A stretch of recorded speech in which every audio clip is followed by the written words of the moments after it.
Alhamdulillah, selalu kita memuji Allah subhanahu wa ta'ala, zat yang paling pantas untuk dipuji, dicintai, dihormati dan ditunduki.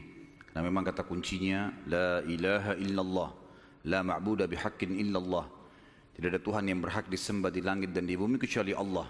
Dan dia telah menggantungkan segala kebutuhan kita yang kita butuhkan untuk roda kehidupan di muka bumi dengan memuji namanya Alhamdulillah. Maka sangat wajar kalau kita selalu mengucapkan kalimat yang mulia ini. Juga kita banyakkan salam hormat kita kepada manusia terbaik yang telah membawa kepada kita hukum halal haramnya Sang Pencipta, sehingga kita punya panduan hidup. Dan juga Sang Pencipta Allah telah menjadikan mengucapkan salam hormat kepada manusia terbaik ini sebagai ibadah buat kita dan pendekatan diri kepadanya. Juga dari sisi yang lain Sang Pencipta Allah bersama malaikatnya mengucapkan salam hormat kepada manusia terbaik ini, maka sangat wajar kalau kita selalu mengucapkan salawat dan taslim kepada Nabi besar Muhammad sallallahu alaihi wasallam. Setelah panjang lebar kita jelaskan masuk Yahudi ke Jazirah Arab, Nasrani, bagaimana juga kekuatan dari Najasyi Afrika masuk ke Yaman, bagaimana Yaman dikuasai oleh Persia, kemudian bagaimana akhirnya wilayah Yaman masuk Islam. Kita akan masuk sekarang lebih dalam lagi membahas tentang kelahiran Nabi sallallahu alaihi wasallam. Kita akan masuk mengerucutkan bahasan ke Mekah. Bahasan ini tentu akan saya mulai dari seorang tokoh Mekah bernama Qusay bin Kilab. Qusay bin Kilab. Qusay bin Kilab ini adalah salah satu keturunan dari Fikhir. Dan Fikhir adalah nama lainnya Quraisy. Jadi Quraisy itu julukan. Karena si Fikhir ini seperti saya jelaskan tadi siang, kalau seseorang di negeri Arab atau suku Arab itu memiliki kelebihan fisik, kepintaran, kekayaan, keturunan, maka dinisbatkan suku padanya. Kebetulan dari turunan Ismail alaihissalam di Mekah dan turunan suku Jurhum, ada satu orang yang sangat menonjol bernama Fikhir. Dan Fikhir ini karena dia menonjol maka diberikanlah nama lainnya Quraisy. Dinisbatkanlah suku Mekah namanya Quraisy. Salah satu turunan Fikhir ini yang merupakan turunan Ismail alaihissalam dan turunan suku Jurhum adalah Qusay bin Kilab. Kalau teman-teman masih ingat, di pertemuan kita pada bulan yang lalu saya pernah menekankan tentang kisah Mekah awalnya dihuni oleh suku Jurhum yang hijrah dari Yaman, kemudian tinggal bersama Hajar dan Ismail alaihissalam. Berjalan bertahun-tahun sampai Ibrahim dan Ismail alaihissalam meninggal dunia, datang satu suku Arab yang ingin merebut Mekah dan berhasil, namanya suku Khuza'ah. Masih ingat ya? Tidak ada suara, senyap, berarti memang lupa semua. Jadi suku Khuza'ah ini datang merebut, dan salah satu pimpinan Khuza'ah Amr bin Luhai yang memasukkan patung di Jazirah Arab di Mekah, gitu kan. Suku Khuza'ah ini berkuasa di Mekah sampai 500 tahun. Dan pada saat Jurhum dikalahkan oleh Khuza'ah, suku Jurhum sempat menimbun air Zam-Zam. Jadi 500 tahun mereka memimpin di Mekah, nggak ada sama sekali air. Kita bahas sekarang tentang keadaan satu orang tokoh ini, karena kalau panjang kita ceritakan panjang lebar Mekah ini cukup panjang, tokoh-tokohnya banyak, tapi saya ingin mengerucutkan ke Qusay bin Kilab. Qusay bin Kilab ini salah satu turunan Jurhum dan turunan Ismail alaihissalam. Dia sempat berpikir, bagaimana bisa ini setelah 500 tahun ya? Bagaimana bisa Mekah ini yang tadinya dikuasai oleh suku dia Jurhum dan juga kakeknya Ismail alaihissalam direbut oleh Khuza'ah. Walaupun di Mekah itu suku Khuza'ah sama suku Jurhum sudah berbaur ya, karena sudah terlalu lama ratusan tahun, akhirnya mereka berbaur satu sama yang lain, tetapi tetap kekuasaan kerajaan di bawah kekuasaan Khuza'ah. Qusay bin Kilab lalu memperbaiki keadaan ekonominya. Dia berbisnis, dia berdagang sampai Allah membukakan kekayaan yang sangat banyak. Pada saat itu teman-teman sekalian, Raja Mekah dari suku Khuza'ah bernama Hulail. Hulail ini memiliki seorang anak wanita, anak tertuanya, terkenal dengan kecantikannya, anak raja. Qusay bin Kilab datang dan melamar. Dan pada saat itu, dia orang kaya raya, dia punya kedudukan, dihormati di Mekah. Oleh Hulail diterima lamarannya. Selama ini, kalau suku Jurhum mau melamar suku Khuza'ah selalu ditolak umumnya. Karena memang ada persaingan dari dulu gitu kan. Mereka berbaur saling transaksi, kalau berdagang, bertetangga. Tapi pernikahan tidak. Pertama kalinya dari suku Jurhum diterima lamarannya. Itu adalah Qusay bin Kilab. Oleh Hulail, kepala suku sekaligus raja, kepala suku Khuza'ah sekaligus raja Mekah.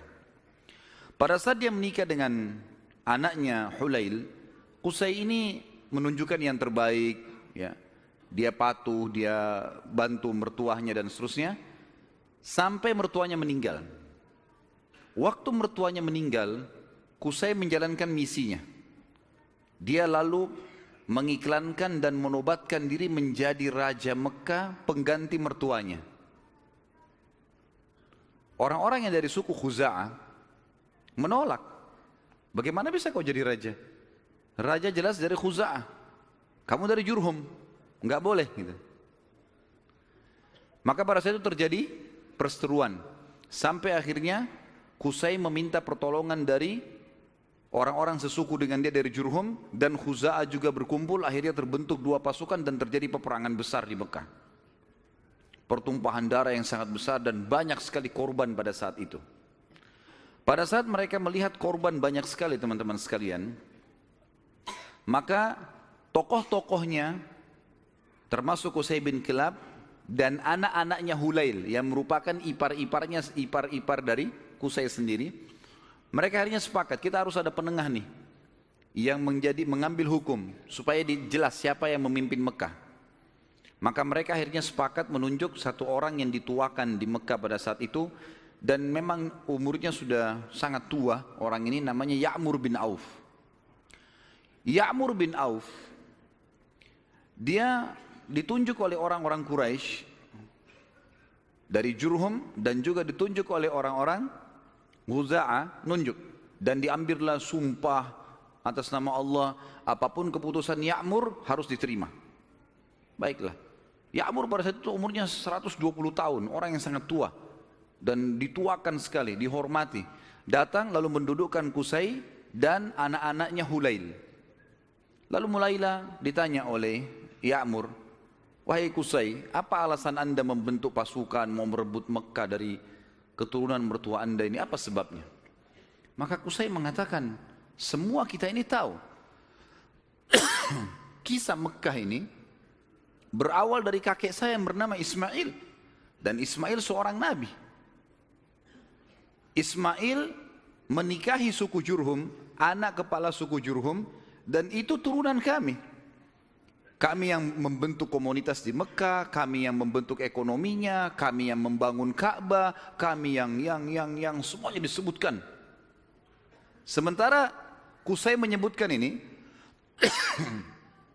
anak-anaknya Hulail dari suku Khuza'ah nggak bisa ngomong apa-apa, karena memang semuanya betul. Memang tidak ada. Khuza'ah ditanya, lalu kalian punya apa? Nggak ada. Tidak ada andilnya di Mekah. Cuma datang pasukan dari luar menyerang Mekah, kemudian langsung menguasai. Enggak ada andil sama sekali. Tiba-tiba pada saat itu Ya'mur mengambil sebuah keputusan, mengatakan keputusan yang mutlak, seluruh Mekah, kerajaannya, kekuasaannya, pengurusan jemaah hajinya, pengurusan Ka'bahnya, ya, semuanya untuk Qusay bin Kilab. Maka dengan keputusan ini teman-teman sekalian, Qusay bin Kilab menjadi Raja Mekah. Menjadi Raja Mekah. Dan pada saat itulah kerajaan yang sudah hilang 500 tahun dari keturunan Jurhum kembali. Pada saat itu Qusay melakukan banyak sekali perkembangan di Mekah, di antaranya dia membangun sebuah tempat namanya Darun Nadwa. Darun Nadwa ini oleh Qusay dibuat sangat luas, sangat besar, sebuah auditorium kalau kita sekarang sangat luas gitu kan. Tapi belum ada buku sejarah yang menyebutkan seberapa luas, seberapa dia menampung manusia. Tapi dari buku-buku sejarah disebutkan Darun Nadwa pada saat itu multifungsi. Dilakukan apa saja di situ. Pertemuan orang-orang Mekah, pertemuan tokoh-tokoh Mekah, sampai Qusay bin Kilab melarang siapapun orang Mekah menikah kecuali di Darun Nadwa. Harus di Darun Nadwa. Kalau anak bayi baru lahir, bawa ke Darun Nadwa. Pokoknya Darun Nadwa ini menjadi simbolnya Mekah. Termasuk juga pada saat orang-orang Quraisy ingin memerangi Nabi SAW, nanti kita akan belajar pada saat beliau mau hijrah pun ke Madinah atau mau dibunuh, itu mereka kumpulnya di Darun Nadwa ini. Qusay bin Kilab pada saat sudah mulai tua teman-teman sekalian, dia memperhatikan di antara anak-anaknya, anaknya banyak sekali. Tapi ada dua orang yang menonjol, artinya anak pertama bernama Abduddar dan anak kedua bernama Abdul Manaf. Sudah hafal belum? Ngangguk-ngangguk saja. Allahu alam, faham atau enggak tahu. Abduddar dan Abdul Manaf. Abduddar anak pertamanya si Qusay. Abdul Manaf anak kesekian. Saya tidak temukan anak keberapa, tapi Abduddar karena anak pertama biasanya kalau dinisbatkan nama seseorang adalah nama anak pertamanya. Jadi Qusay ini dipanggil Abu Abduddar gitu. Tapi Abduddar ini orangnya lemah secara fisik. Dia nggak punya keterampilan, nggak punya kepintaran sehingga tidak punya kedudukan di tengah-tengah masyarakat. Sementara adik-adiknya semua, terutama Abdul Manaf menonjol sekali. Punya suara, berdagang, majulah gitu. Maka Qusay ingin anaknya ini, Abduddar, punya kedudukan. Apa yang dia lakukan? Pada saat dia mau meninggal, dia tulis sebuah keputusan surat, kalau saya meninggal, semua kerajaan, semua pengurusan Ka'bah, jemaah haji, itu di tangan Abduddar. Waktu Qusay meninggal dunia, surat dibuka, ditemukan tertulis seperti itu, maka semua anak-anaknya patuh. Keputusan raja. Abduddar akhirnya menjadi raja. Berjalan waktu teman-teman sekalian, Abduddar wafat. Pada saat wafat, keturunan Abduddar mau melanjutkan kerajaan ayahnya, tapi turunan Abdul Manaf tidak setuju, nggak bisa. Abduddar ini, paman kami dulu ini, ayah kalian, itu dipilih oleh kakek kita semuanya, Qusay, karena dia nggak punya kedudukan dan kemuliaan. Sudah dikasih dan sudah berhasil, sekarang nggak bisa kembali kepada kalian. Harusnya ini dibagi rata. Sampai mereka pada saat itu hampir perang satu sama yang lain. Sama lagi. Dicarilah hakim di antara mereka dan akhirnya kesimpulannya dibagi. Pembagian ini teman-teman sekalian adalah dibagi Abduddar khusus mengurus keturunan Abduddar, khusus mengurus semua yang berurusan dengan jemaah haji. Sementara Abduddar mengambil alih pengurusan Ka'bah dan Darun Nadwa. Sementara Abdul Manaf mengurus jemaah haji. Dibagi dua. Kita akan sedikit sisipkan di sini teman-teman sekalian kisah tentang Darun Nadwa ini yang tadi dibuat. Kita tinggalkan dulu sebentar tadi sampai ke masalah sudah pembagian Mekah. Abduddar mengurus Ka'bah dan juga Darun Nadwa. Haji itu Abdul Manaf, ya. Jadi haji ini maksudnya mengurus jemaah haji, kasih minum, kasih makan. Mereka dulu sukanya begitu. Dan mereka ini terkenal dengan dermawannya. Tidak boleh jemaah haji beli makanan, beli minuman, dikasih semua gratis. Seperti itulah. Darun Nadwa ini punya kisah unik sedikit. Saya khawatir lupa maka saya sisipkan di sini. Darun Nadwa tadi yang dibuat oleh Qusay bin Kilab dan menjadi simbol Mekah. Kisahnya sangat unik teman-teman, kisah pembeliannya dan penjualannya.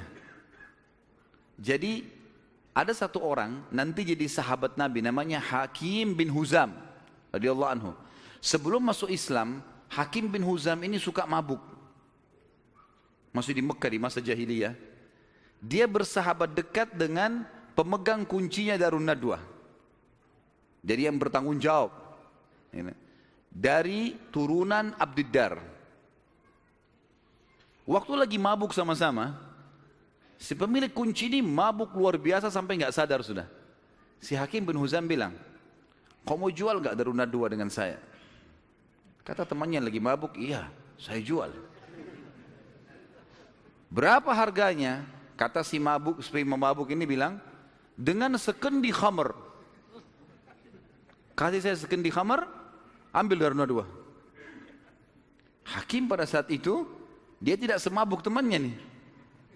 Dia lalu mungkin panggil saksi-saksi segala macam, dikasih satu kendi khamr. Darun Nadwa ini dijual oleh turunan Abdiddar. Karena sudah ada saksi, ada terang saksi, maka selesai. Akhirnya keturunan Abdiddar kehilangan Darun Nadwa gara-gara terang saksi ini tadi.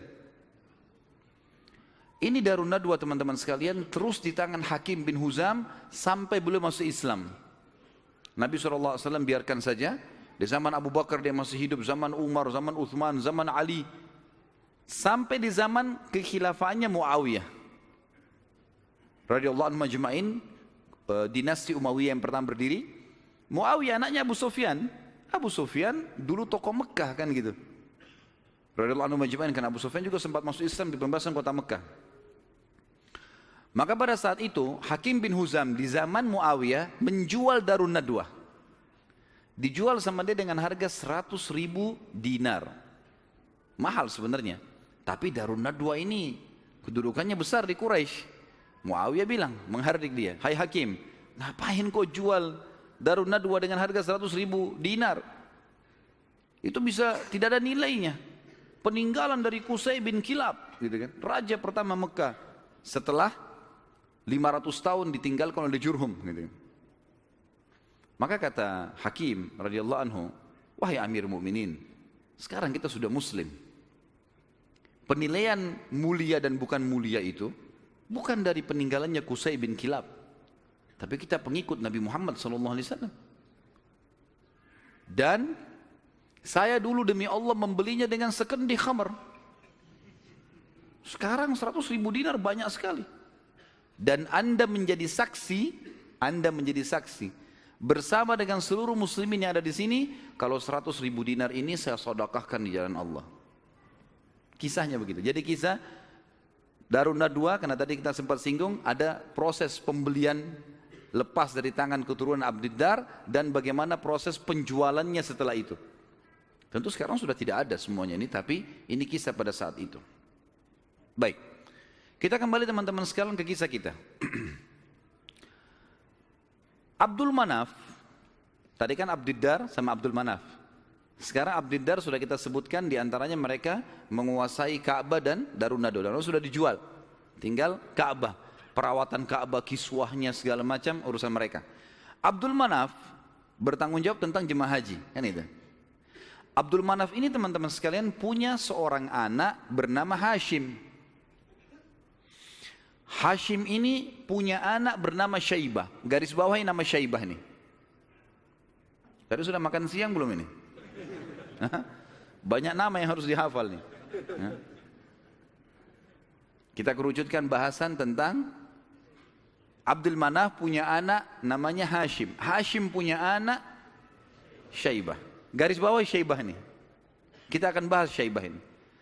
Hashim ini ayahnya Syaibah, waktu menikah dengan istrinya, ibunya si Syaibah, karena mulianya, ini tradisi jahiliyah dulu ya, karena kedudukan si ibunya Syaibah ini tinggi di sukunya, anak kepala suku, maka ismah itu cerai di tangannya ibunya.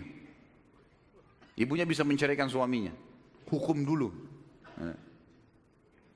Berjalan waktu, meninggal Hashim. Syaibah ini ikut sama ibunya ke perkampungan ibunya. Ada satu ya, anaknya atau saudaranya Hashim ya. Saudaranya Hashim ini, jadi Abdul Manaf punya beberapa anak, diantaranya Hashim yang punya anak Syaibah, ada juga anaknya yang lain bernama Muttalib. Anaknya si Abdul Manaf ini. Muttalib ini namanya orang, ya. Muttalib ini datang ke perkampungan Syaibah, ibunya Syaibah, lalu dia berkata kepada ibunya. Ini ayahnya Hashim sudah meninggal, tapi anak ini keturunan Qusay bin Kilab. Ini turunan raja di Mekah. Jangan ditinggalkan di kampung sini. Ikut ke Mekah dengan saya. Siapa tahu nanti dia punya kedudukan di Mekah. Kata ibunya nggak bisa, ikut sama saya. Akhirnya kena cekcok nih, tanda kutip di sini. Maka ibunya Syaibah bilang, ini kita suruh pilih aja dia. Si Syaibah ini mau ikut siapa?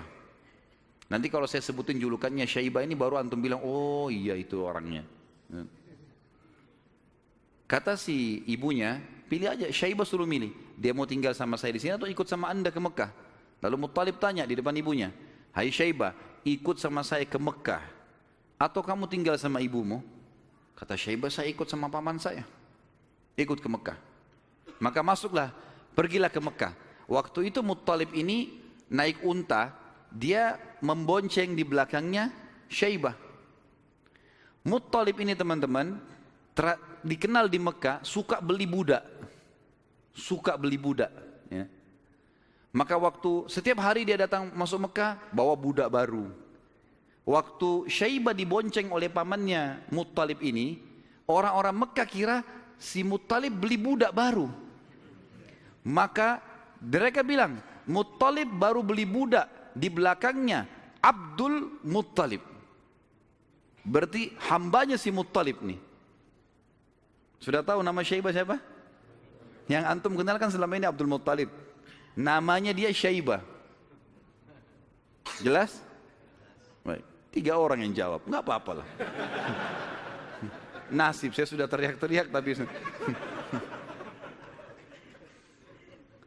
Abdul Muttalib berarti namanya Syaibah. Jadi Abdul Muttalib bukan Muttalib nama Allah ya. Ini nggak ada dalam Asmaul Husna gitu. Tetapi di sini Muttalib nama pamannya. Karena sering beli budak, kemudian dia membonceng ponakannya. Orang-orang Mekah kira ini adalah budak baru. Maka dibilang Abdul Muttalib, hambanya Muttalib. Tapi karena itu sudah menjadi buah bibir di Mekah, akhirnya terkenal dengan Abdul Muttalib. Baik. Abdul Muttalib ini yang tentu kita sudah tahu adalah kakek Nabi SAW. Kita masuk mengerucutkan bahasan sekarang ke Abdul Muttalib nih, si Syaibah. Kita sudah kerucutkan bahasan dari Abdul Manaf, ada anaknya Hashim, Hashim punya anak Syaibah. Syaibah ini Abdul Muttalib. Kita harus kerucutkan begitu supaya nanti ngerucut ke Nabi SAW. Karena kalau melebar akan jalur nasab Quraisy banyak sekali. Abdul Muttalib ini pada saat dia masuk ke Mekah, kemudian dia menikah, Allah karuniakan dia 1 orang anak. Anaknya diberi nama Harith, 1 anak dikasih. Waktu Harith sudah mulai bujang, mencapai umur sekitar 17 tahun, Abdul Muttalib ini, Syaibah, mimpi malam-malam. Dia mendengar suara dalam mimpinya, ihfirit tiba. Maksudnya galilah tiba. Tiba itu sesuatu yang baik. Lalu dia bertanya, mat tiba? Apa itu tiba? Hilang suara itu. Hari kedua dia mimpi lagi. Dengar lagi suara, ihfiril barrah. Galilah sesuatu yang baik, yang bermanfaat.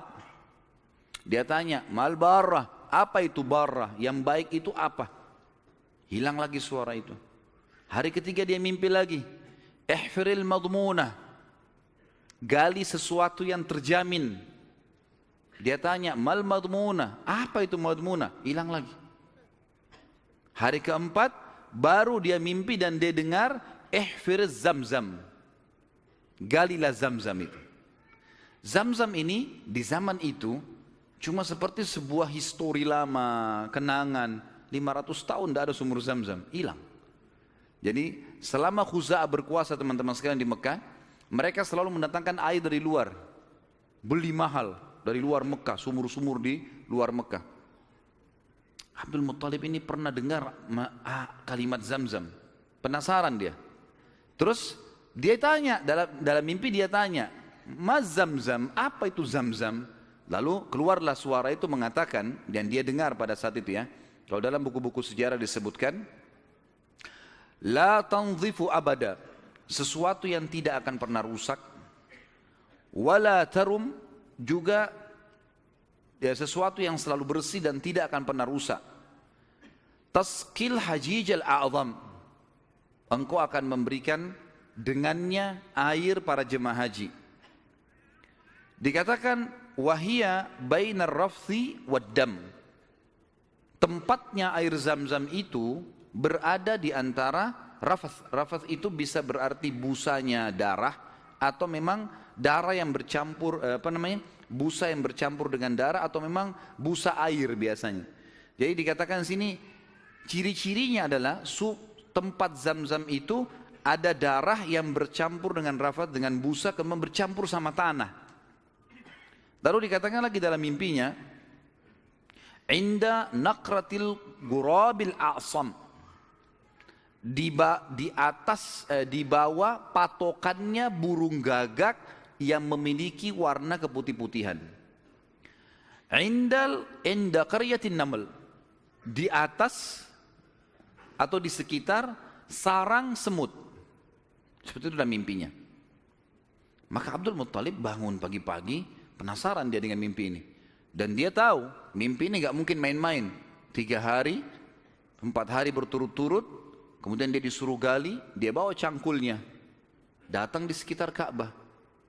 Dia cuma tebak saja kemungkinan dekat Ka'bah nih, karena tidak ada tempat yang lebih agung di Mekah daripada Ka'bah. Dia datang dekat Ka'bah. Dan kalau masih ingat dulu pada pertemuan kita di bulan yang lalu, ada penjelasan tentang 2 patung yang disembah di Mekah, Isaf dan siapa yang ingat? Kalau lupa saya nggak datang lagi Balikpapan. Isaf dan Na'ilah. Isaf kan nama laki-laki, Na'ilah nama perempuan, yang dulu mereka saling suka, akhirnya mereka berzina depan Ka'bah dan dikutuk menjadi patung. Kan dulu waktu sebelum Amr bin Luhai datang ke Mekah, patung Isaf ditaruh di Gunung Safa, patung Na'ilah ditaruh di Gunung Marwah, untuk peringatan bagi orang-orang. Nih, hati-hati kalau berzina depan Ka'bah dikutuk begini nih, gitu. Tapi oleh Amr bin Luhai yang membawa patung masuk ke Jazirah Arab, dia angkat patung Isaf dan Na'ilah, dipindahin dekat Ka'bah, disuruh orang Mekah sembah. Tapi orang sudah lupa sejarahnya, karena kejadian Isaf dan Na'ilah dikutuk ini jauh sebelum Amr bin Luhai. Ringkas cerita, di depan Ka'bah antara Hajar Aswad dengan Hijr Ismail itu ada patung Isaf dan Na'ilah. Ada satu suku Arab teman-teman sekalian datang ke situ antara Isaf dan Na'ilah, nyembeli sapi. Tiba-tiba pada saat Abdul Muttalib lagi duduk, lagi memperhatikan ke arah Ka'bah di antara Isaf dan Na'ilah, kemudian ada orang nyembeli sapi. Waktu disembeli, darahnya ngucur. Darah itu berbusa. Dan karena dia ngucur, jalan sampai berada di sekitar Isaf dan Na'ilah. Dia kurang lebih jangan dibayangkan ini Ka'bah, ini Hajar Aswad dan ini Hijr Ismail. Isaf dan Na'ilah itu ditaruh cukup jauh ya, agak berjarak antara Hajar Aswad jauh ke belakang dengan Hijr Ismail juga jauh. Jadi di kiri kanan ya. Tempat itu sangat luas. Jadi jangan difahami tadi ini misalnya Ka'bah kemudian di sini posisinya, tapi agak jauh di kiri kanan. Maka pada saat itu darah ini ngucur dari patung Isaf itu menuju ke tempat di tengah-tengah di situ. Pada saat itu di tengah-tengah. HP-nya siapa nih? Pada saat itu patungnya, darahnya ngalir, kemudian darah itu ngalir menuju ke tengah-tengah antara Isaf dan Na'ilah ini, dan ada seperti tempat agak turun di lembah Mekah, kan waktu itu masih pasir, lalu darah itu berkumpul di situ. Jadi akhirnya darah sama pasir bercampur. Abdul Muttalib lihat ini isyarat pertama nih. Mimpinya kan tadi darah yang mengalir berbusa yang bercampur dengan tanah, gitu kan. Lalu kemudian dia dekatin tempat itu, darah yang berkumpul itu. Dia temukan tiba-tiba ada burung gagak yang berwarna hitam. Burung gagak biasanya warna hitam ya. Tapi kalau ada burung gagak yang di bagian sayapnya itu ada beberapa bulu warna putih, namanya a'sam dalam bahasa Arab, gurabil a'sam. Maka dia lihat ada burung gagak. Burung gagak ini mengepakin sayapnya dan mematuk-matuk di atas sekitar darah itu. Dia lihat isyarat yang kedua. Isyarat yang ketiga adalah di situ ada sarangnya semut. Dia lihat ke dekat kakinya, ternyata ada beberapa ekor semut yang menggigit kakinya dia melihat ada lubang di situ. Maka dia bilang kepada anaknya Harith, Harith, saya mau menggali di sini. Siapapun jangan mengganggu saya. Maka dia angkat cangkulnya. Tapi kita jangan lupa, ini depan Ka'bah. Orang-orang lagi banyak tawaf waktu itu, walaupun banyak berhala. Dia angkat cangkul, orang jadi bahan perhatian. Tokoh-tokoh Quraisy pada datang semua. Lalu tokoh-tokoh Quraisy mengatakan, hai Abdul Muttalib, apa yang kau lakukan nih? Kata Abdul Muttalib kepada Harith, singkirkan mereka dari saya, sibukkan. Jangan sampai mereka dekatin saya. Terus saja Harith menyibukkan orang-orang Quraisy dan Abdul Muttalib terus saja mencangkul sampai ujung cangkulnya menyentuh bibirnya sumur itu. Sumur Zam-Zam. Dan dengan kuasa Allah, airnya muncrat keluar. Pada saat airnya muncrat keluar, Abdul Muttalib mengatakan, Allahu Akbar. Karena memang mereka menggunakan bahasa Arab dan kalimat Allahu Akbar itu sudah biasa mereka ucapkan. Gitu kan? Maka orang-orang Quraisy tahu kalau Abdul Muttalib sudah dapat target. Dan mereka kaget waktu lihat air muncrat. Air di depan Ka'bah. Selama ini selalu ambil dari luar. Ini kemuliaan abadi gitu kan. Maka tiba-tiba orang Quraisy datang, hai Abdul Muttalib, air ini kita punya sama-sama.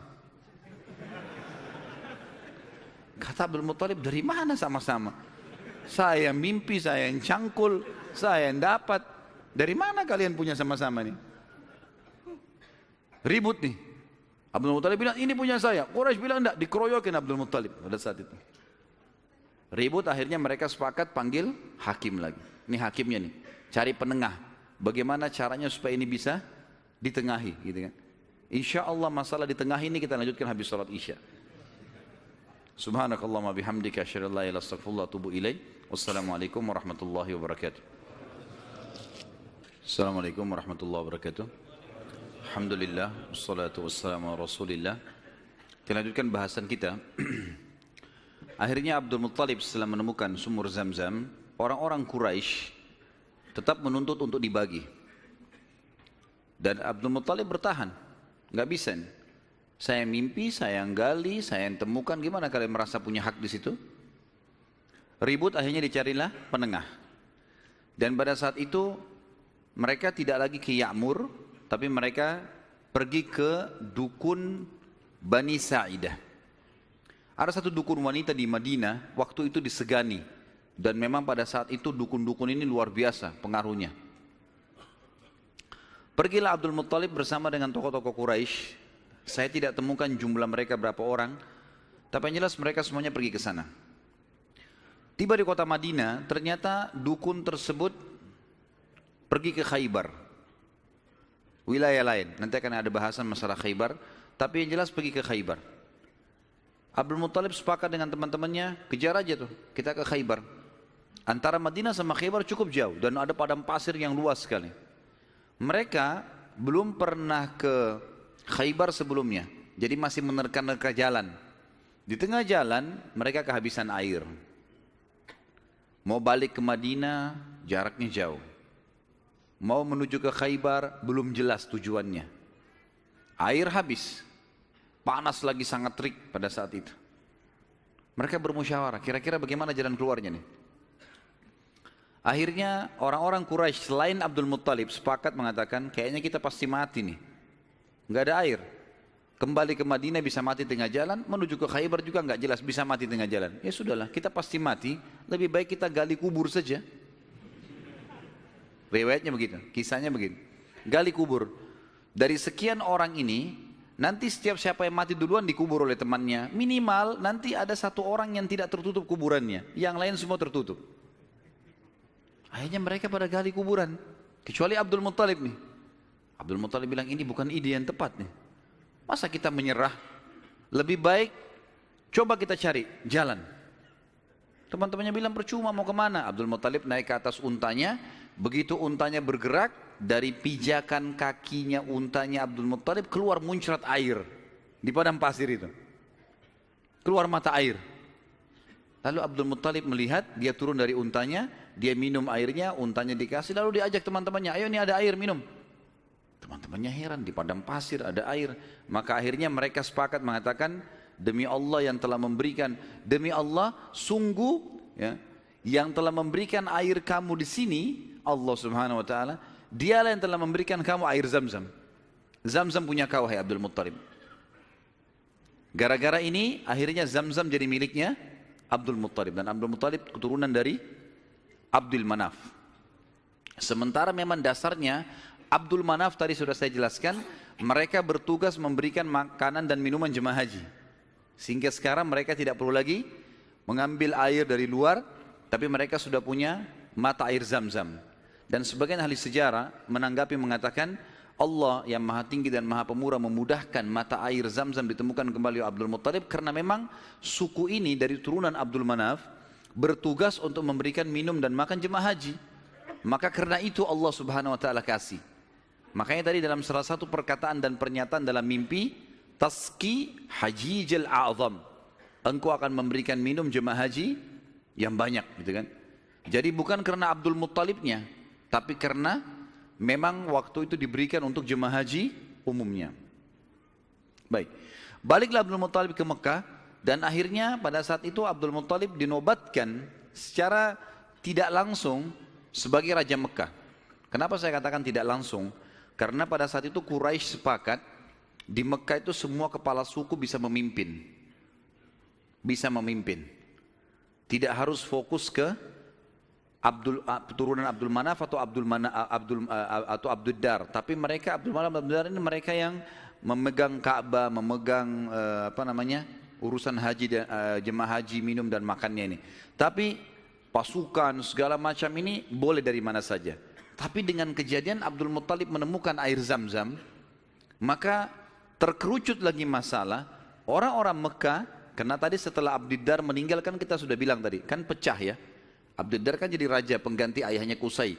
Tapi setelah Abdul Dar mati, ribut anak-anaknya, akhirnya tidak ada raja. Setelah kejadian air Zam-Zam, secara tidak disadari Abdul Muttalib ditunjuk menjadi raja. Dan inilah sebabnya waktu kita jelaskan tadi masalah pasukan gajah yang datang, Abdul Muttalib kan menjadi raja pada saat itu. Dan menjadi raja justru karena menemukan mata air Zam-Zam ini. Abdul Muttalib pada saat itu mulai naik kedudukannya, namanya jadi tambah baik dan seterusnya. Memang orangnya sangat dermawan. Semua orang boleh minum air Zam-Zam tapi melalui izin dia. Tapi tidak bayar, gitu kan? Dikasih semuanya. Abdul Muttalib mulai berpikir, waktu dia tadi punya anak satu, namanya Harith. Masih ingat nggak? Wah, ngaku-ngaku aja. Baiklah, saya terima. Anaknya tadi satu, Harith, yang disuruh jaga sama dia waktu dia mencangkul kan. Baiklah, si Harith dia pikir, waktu saya tadinya punya anak satu nih, kayaknya kerepotan, gak ada yang bisa bela dia. Dan seorang raja, salah satu kebanggaannya kalau punya keturunan banyak.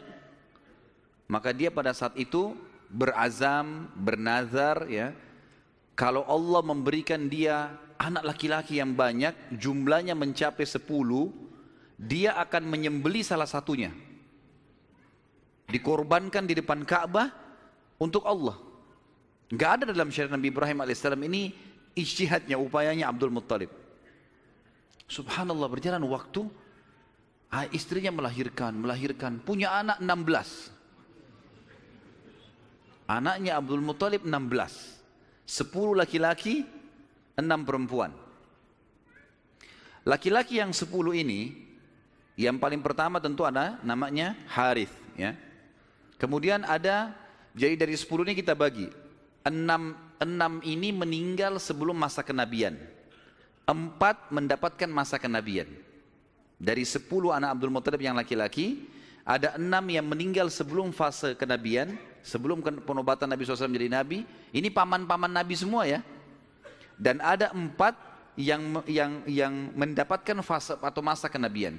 6 orang yang tidak dapat masa kenabian ini tentu dimulai dari Harith tadi, anak pertamanya Abdul Muttalib. Kemudian tentu ada beberapa nama ya, saya sebutkan Harith, Dirar, Hijir, Muqaddam, Zubair. Dan yang keenam Abdullah, ayahnya Nabi SAW. Abdullah ini sebenarnya anak paling bungsu dari Abdul Muttalib, anak ke-10. Anak ke-10 dari 10 anak laki-lakinya ya. Maka 6 orang ini meninggal sebelum masa kenabian. Harith, Dirar, Hijir, Muqaddam, Zubair dan Abdullah. Dan ada 4 orang hidup sampai masa kenabian. 2 beriman, 2 kafir. Yang beriman adalah Hamzah dan Abbas radhiyallahu anhuma. Ini sempat beriman pada Nabi SAW dan mulia. Hamzah bahkan menjadi pimpinan para syuhada, mati syahid mulia di perang Uhud. Dan Abbas hidup sampai setelah Nabi SAW meninggal pun, sampai di zaman Khilafah Umar. Ya, kan? Kemudian ada dua yang hidup di masa kenabian tapi kafir, enggak beriman. Abu Talib dan Abu Lahab. Ya. Abu Talib ini nama lainnya dia Abdul Manaf. Diambil dari nama kakeknya, tapi terkenal dengan Abu Talib. Abu Lahab julukan namanya Abdul Uzza. Dan kita tahu surah Al-Masad turun pada Abu Lahab ini. Ya. Paman Nabi SAW, benci sekali dengan Nabi, benci dengan dakwah. Nanti akan kita ceritakan kisahnya di pertemuan akan datang. Yang jelas ini 10 orang anak laki-laki Nabi SAW. Kemudian ada 6 orang anak perempuan. Yang pertama Sofiyah. Sofiyah ini ibunya Zubair bin Awam radhiyallahu anhu. Dan Sofiyah nanti akan kita ceritakan kisahnya luar biasa, pemberani perempuan ini. Gitu kan? Dan dia mendidik Zubair bin Awam dengan sangat tegas. Jadi kalau dia jalan, dia membawa Zubair, dia latih di tempat gelap, sengaja dia diam. Kalau Zubair nangis ditinggalin, dibiarin. Karena mau dilatih. Orang-orang semua pada hardik, hai Sofiyah, kenapa kau gitu kan anakmu? Saya mau dia jadi pemberani. Dan betul-betul jadi pemberani Zubair. Zubair itu di peperangan-peperangannya, kalau teman-teman ikuti ceramah saya di YouTube, ada serial sahabat di antara Zubair bin Awam itu luar biasa. Kalau pasukan lagi berhadapan, dia maju ke depan musuh. Jadi musuh di depan ini, kemudian dia di depannya. Tunggu takbir di belakang, dia serang duluan, sendirian. Luar biasa beraninya, radhiyallahu anhu. Ibunya namanya Sofiyah, tante Nabi SAW. Dan ini sempat masuk Islam di tangan Nabi SAW. Kemudian ada Ummu Hakim, ada Atiqah, ada Umaymah, ada Arwah dan Bar. Kita masuk sekarang ke masalah, kembali ke mana Abdul Muttalib. Abdul Muttalib ini anak terakhirnya yang ke-10 adalah Abdullah. Dan itu ayah Nabi SAW. Abdul Muttalib kan tadi sudah saya bilang dia nazar, kalau punya 10 anak laki-laki, dia akan korbankan salah satunya kan. Lalu dia datang ke dukun di Mekah, dan dia berkata pada dukun itu, acaklah nama anak-anak saya. Tradisi mereka pada saat itu suka sekali mengundi nasib. Kalau di dalam agama kita disebutkan tradisi mereka namanya tatayur, menggandun nasib sama benda atau sama burung. Orang-orang Arab itu kalau orang Quraisy dulu, mereka kalau mau safar, mereka ambil bulu, kemudian mereka tulis safar. Bulu yang kedua tidak safar, bulu ketiga kosong. Dimasukin dalam kotak, kemudian dia ambil salah satunya tidak sambil tidak dilihat. Kalau keluar kata-kata safar, dia yakin di perjalanannya aman. Tradisi jahiliyah, mereka salah pada saat itu tentunya. Kemudian kalau keluar tidak safar, mereka tidak boleh safar. Kalau mereka safar berarti kena musibah. Kalau keluar bulu yang tidak ada tulisannya, maka dia ulangi. Ada cara yang lain sampai dapat safar atau tidak safar ya. Kalau ada tradisi yang lain adalah kalau mengacak nama, maka mereka menulis nama di batu, lalu batu ini dibalik, kemudian ditaruh lalu diacak, dikeluarkanlah. Kalau mereka butuh sesuatu dengan cara seperti itu. Ya. Dan ini ditarik dalam hampir setiap kehidupan mereka, mau beli rumah, mau apa saja selalu ditulis di batu, terus diacak di batu, itu mengundi nasib dengan itu. Abdul Muttalib datang kepada satu dukun mengatakan, tulis nama anak-anak saya laki-laki ini, semua dari Harith sampai Abdullah. Tulis semuanya 10 orang, acak. Siapa yang keluar namanya, itu yang saya korbankan. Dan kalau nama Abdullah selamat, tidak keluar, maka saya langsung eksekusi. Karena Abdullah anak paling bungsu dan paling disayang oleh ayahnya Abdul Muttalib. Seperti itulah. Baik, diacaklah batu ini, diambil batu, keluar namanya Abdullah. Abdul Muttalib berat sebenarnya, ini anak paling bungsu disayang. Musyawarah sama anak-anaknya gimana? Nggak apa-apa ya, acak aja lagi. Acak lagi, yang kedua kali namanya Abdullah lagi. Sampai 3 kali. Namanya Abdullah terus yang diambil, keluar. Padahal ini batu diacak 10 nama. Kata Abdul Muttalib, berarti sudah memang anak ini nasibnya. Bawa Abdullah. Dibawalah Abdullah ini ke depan Ka'bah, ditaruh di atas sebuah batu. Biasanya mereka taruh di situ sembelihan, taruh kambing, taruh apa, dipegang di atas batu itu, baru mereka sembelih untuk berhala-berhala gitu kan. Ditaruhlah Abdullah, mau disembelih sama dia. Ikat tangannya, ikat kakinya, angkat pedang, mau disembelih. Orang-orang Quraisy lihat, apalagi yang Abdul Muttalib buat nih. Datang tanya, hai Abdul Muttalib, apa yang kau lakukan? Saya sudah nazar, kalau Allah kasih saya 10 anak, saya sembelih salah satunya. Dan saya sudah acak nama-nama anak-anak saya yang keluar anak ini. Saya mau jalankan nazar saya. Orang-orang Quraisy bilang, gak bisa, jangan. Mereka berusaha tahan. Akhirnya Abdullah ini ditarik-tarik. Ini. Sampai akhirnya karena ditarik-tarik, ada orang Quraisy yang sempat menarik bagian badannya dan ada yang menarik kupingnya sampai kuping Abdullah itu sempat luka. Maka ada julukan sendiri dikatakan Abdullah yang luka kupingnya. Gitu. Ayah Nabi SAW. Baik. Pada saat itu orang-orang Quraisy mengatakan, wahai Abdul Muttalib, sadarlah. Kalau kau lakukan ini sementara kamu adalah tokoh masyarakat di Mekah, maka akan menjadi sebuah tradisi nanti ini. Akhirnya setiap orang punya 10 anak laki-laki, satu disembelih. Dan apa kenikmatannya orang kalau sudah punya anak disembelih gitu? Jangan dilakukan. Mari kita berhukum lagi. Cari hakim. Kembali kepada wanita dukun di Madinah. Suku Sa'idah tadi. Yang tadi pada saat pertama mau cari air Zam-Zam, mau miliknya siapa air Zam-Zam, kan mereka ke Madinah. Tapi dukunnya kan pergi ke Khaybar, nggak ketemu. Tidak sempat ketemu, akhirnya dapat air dari telapak kaki untanya Abdul Muttalib. Sekarang nggak, mereka pergi lagi ke sana ke Madinah, ketemu sama dukun itu. Tanya, bagaimana nih? Tentu ini bukan kita sedang mempromosikan dukun, dukun haram dalam agama. Setelah Islam datang nggak ada dukun ini. Kata Nabi SAW, siapa yang datang kepada dukun bertanya saja, bertanya. Terka tangannya, terka apa segala macam, tidak diterima sholatnya 40 hari. Yang datang bertanya, percaya kufur kepada apa yang diturunkan kepada Muhammad SAW. Tapi kita sedang merentet histori pada zaman itu ya. Baik, pada saat itu teman-teman sekalian, dukun ini tanya, berapa dia? Dia itu denda. Berapa dendanya orang di Mekah Quraisy kalau ada yang membunuh? Kata Abdul Muttalib, 10 ekor unta. Jadi kalau orang membunuh, supaya dia tidak dibunuh, dia harus bayar ke walinya orang yang dibunuh 10 ekor unta. Kata si dukun, tulis namanya Abdullah di batu, tulis juga 10 ekor unta di batu yang lain. Balik, acak. Ini ngundi nasib terus ini. Acak. Waktu diacak, kata dukunnya, kalau keluar namanya Abdullah, supaya Abdullah selamat, tambah batu yang ketiga, tulis 10 ekor unta lagi. Sampai Abdullah selamat. Kalau keluar nama unta, nah baru untanya, baru Abdullah selamat. Ditaruh batu 10 ekor unta sama Abdullah. Diacak, namanya Abdullah keluar. Tambah batu, 20 ekor unta sekarang. 10, setiap batu 10 ya. 10 ekor unta, batu kedua. Keluar lagi namanya Abdullah. Terus sampai 10 batu. Sampai akhirnya ada 10 batu, semuanya tertulis 10 unta, satu namanya Abdullah. Waktu diacak setelah 10, diangkat keluar namanya Abdullah. Dan ini pastilah 10 batu semuanya unta, gitu kan. Semestinya secara rasional gitu ya. Tapi ini pada saat itu keyakinan orang. Abdul Muttalib bilang, saya nggak percaya, saya belum puas nih. Coba acak lagi, diacak lagi, diambil unta sampai 3 kali. Kata Abdul Muttalib, baiklah. Kalau begitu saya akan sembelih itu 100 ekor unta. 100 ekor unta. Karena setiap batu 10, ada 10 batu, maka 100 ekor unta. Pada saat itu akhirnya dengan kejadian ini Abdullah selamat dari sembelihan atau dikurbankan. Dan Nabi SAW berkata dalam sebuah hadis, Ana ibnu Zabihain.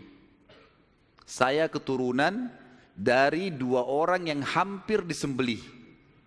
Ismail alaihissalam oleh ayahnya Ibrahim dan Abdullah oleh ayahnya Abdul Muttalib.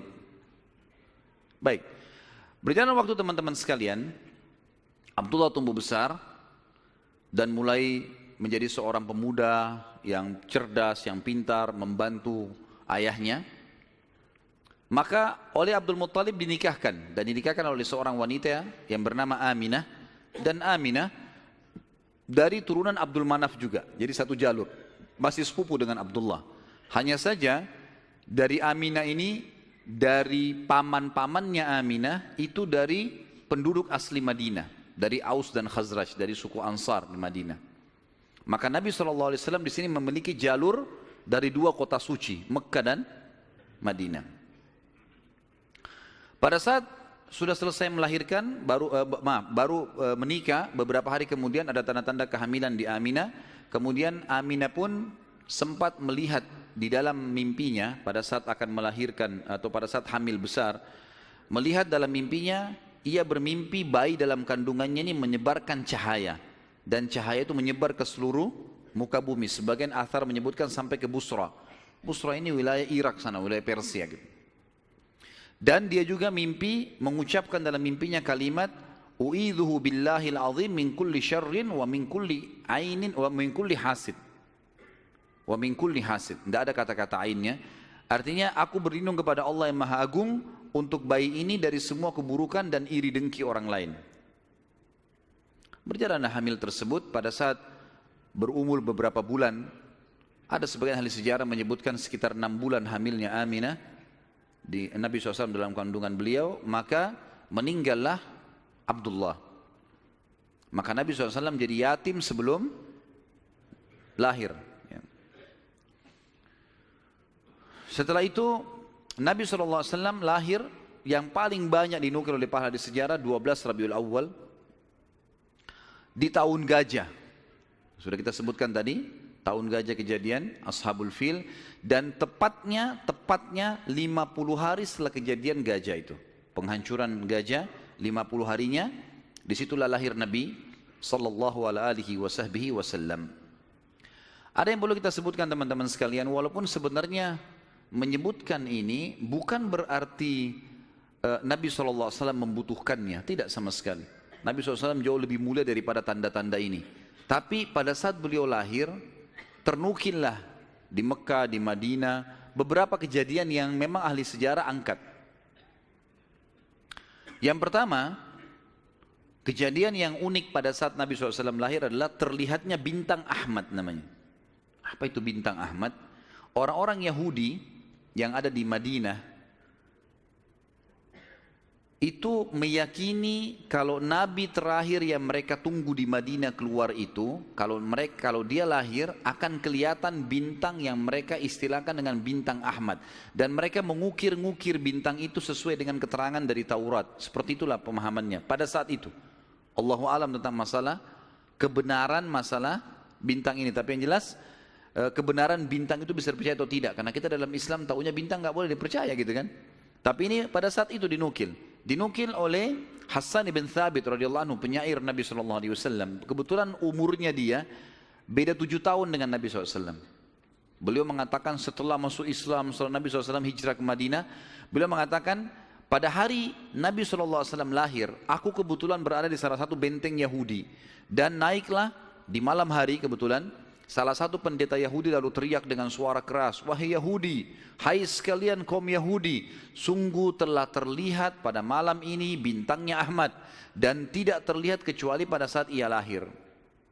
Dan menurut Hassan ibn Thabit radhiyallahu anhu, memang umurnya beda 7 tahun dengan Nabi SAW, dan pada hari itu memang hari kelahiran baginda Nabi SAW.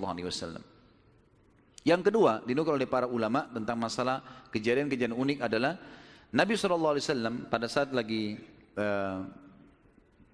Aminah melahirkan, maka dikatakan melahirkan tanpa ada rasa kesulitan sedikit pun, jadi sangat mudah. Bahkan sebagian athar menyebutkan Aminah tidak dibantu oleh orang. Tiba-tiba Nabi SAW keluar begitu saja. Dan yang ketiga, pada saat lahir, maka Nabi SAW dalam kondisi mengangkat kepalanya ke langit, seakan-akan orang yang sedang berdoa. Yang keempat, Nabi SAW lahir dalam kondisi sudah terkhitan. Sudah terkhitan. Yang kelima, Nabi SAW lahir juga tanpa terbebani lagi dengan sisa tali pusar. Udah nggak ada. Lahir sudah terkhitan, ya, lahir sudah tidak ada tali pusarnya. Sampai poin di sini, sampai poin kelima ini, 4 poin ya, karena poin pertama tadi itu kejadian di Madinah. Jadi 4 poin ini, Aminah melahirkan dengan sangat mudah, Nabi SAW seperti berdoa ke langit, kemudian terkhitan, kemudian tali pusarnya sudah terlepas. Maka Abdul Muttalib, kakeknya, bangga sekali datang, sangat senang pada saat itu. Dia berkata, sungguh pada cucuku atau anakku ini ada perkara besar. Lalu Abdul Muttalib pun membawa bayi Nabi SAW ke Ka'bah saat baru lahir, dan ia yang memberi nama Muhammad. yang memberi nama Muhammad. Baik, ada sedikit rahasia masalah nama Muhammad ini.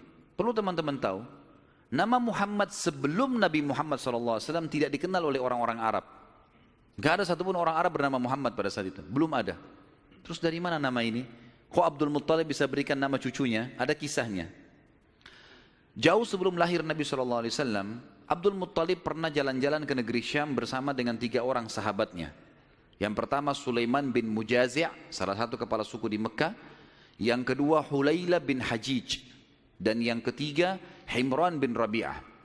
3 orang ini bersama Abdul Muttalib, 4 orang ini pergi ke negeri Syam. Pas tiba di negeri Syam, ada salah satu pendeta Nasrani menemui mereka lalu berkata, kalian dari mana? Kata Abdul Muttalib, dari Jazirah Arab. Dari mana tempatnya? Dari kota Mekah. Kata pendeta itu, dari kota kalian nanti akan keluar Nabi terakhir. Dan Nabi terakhir itu bernama Muhammad. Kata Abdul Muttalib, dari mana engkau tahu itu semua? Dia bilang, dari kitab kami. Dalam Injil disebutkan. Namanya Muhammad.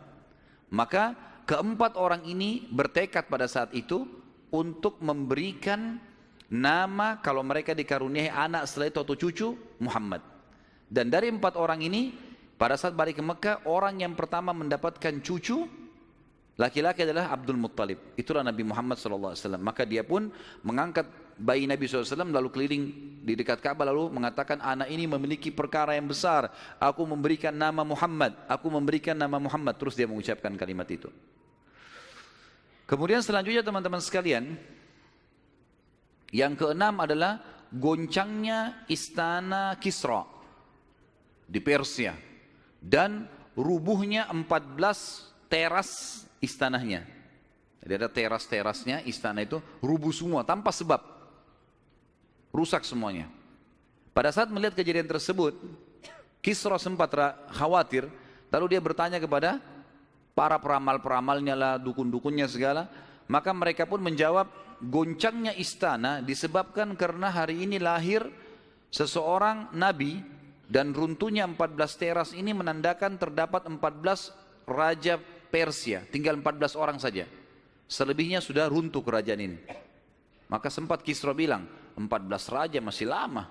Kalau satu raja punya 1100 tahun umurnya, berarti 1400 tahun.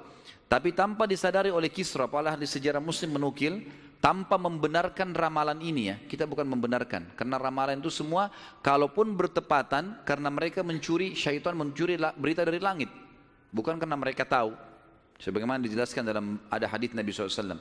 Dan ternyata setelah Kisra yang pada saat Nabi SAW lahir itu ada, anak-anaknya berselisih pendapat dan dalam waktu 4 tahun saja terjadi penggantian 10 orang Kisra, mati semua, saling membunuh satu sama yang lain. Ya, dan puncaknya yang terakhir adalah yang ke-14 meninggal di zaman Umar radhiyallahu anhu. Pada saat Umar menembus wilayah Persia. Yang ketujuh, padamnya api sesembahan kaum Majus. Jadi ada api yang disembah di beberapa titik di negeri Persia. Jadi mereka buat api besar dan api itu selalu disembah, tiap hari mereka sembah. Pada saat Nabi SAW lahir, api itu tiba-tiba mati. Dan mereka berusaha menyalakan, tidak bisa. Selamanya mati. Sampai Persia pada saat itu, seluruh Persia yang menyembah api, apinya mati semua, nggak ada. Mereka mau coba nyalakan sampai runtuhnya di zaman Umar bin Khattab, nggak ada api mereka. Nggak bisa lagi mereka nyalakan api untuk disembah ya. Nggak bisa lagi mereka nyalakan. Setiap kali di wilayah Persia dinyalakan api, mati, padam. Mereka cuma pakai masak, misalnya di situ padam. Nggak bisa sama sekali. Yang kedelapan, hanyutnya air sungai Sawa. Sungai Sawa ini teman-teman sama dengan sungai Gangga sekarang di India. Di kultus dianggap ini sungai apalah, keramat lah dan seterusnya, gitu kan. Maka orang-orang Persia meyakini sungai Sawa ini adalah sesuatu yang luar biasa. Kalau ada yang mati, mereka bakar, lalu mereka lempar debunya di situ, airnya diambil, dianggap suci, apalah segala macam. Subhanallah, karena sungai ini selalu ditaruh tumbal segala macam. Waktu Nabi SAW lahir, air sungai ini hilang. Nggak ada airnya sama sekali, kering. Sampai sungai Sawa dilupain udah, nggak ada lagi sungai. Namanya memang sungai Sawa.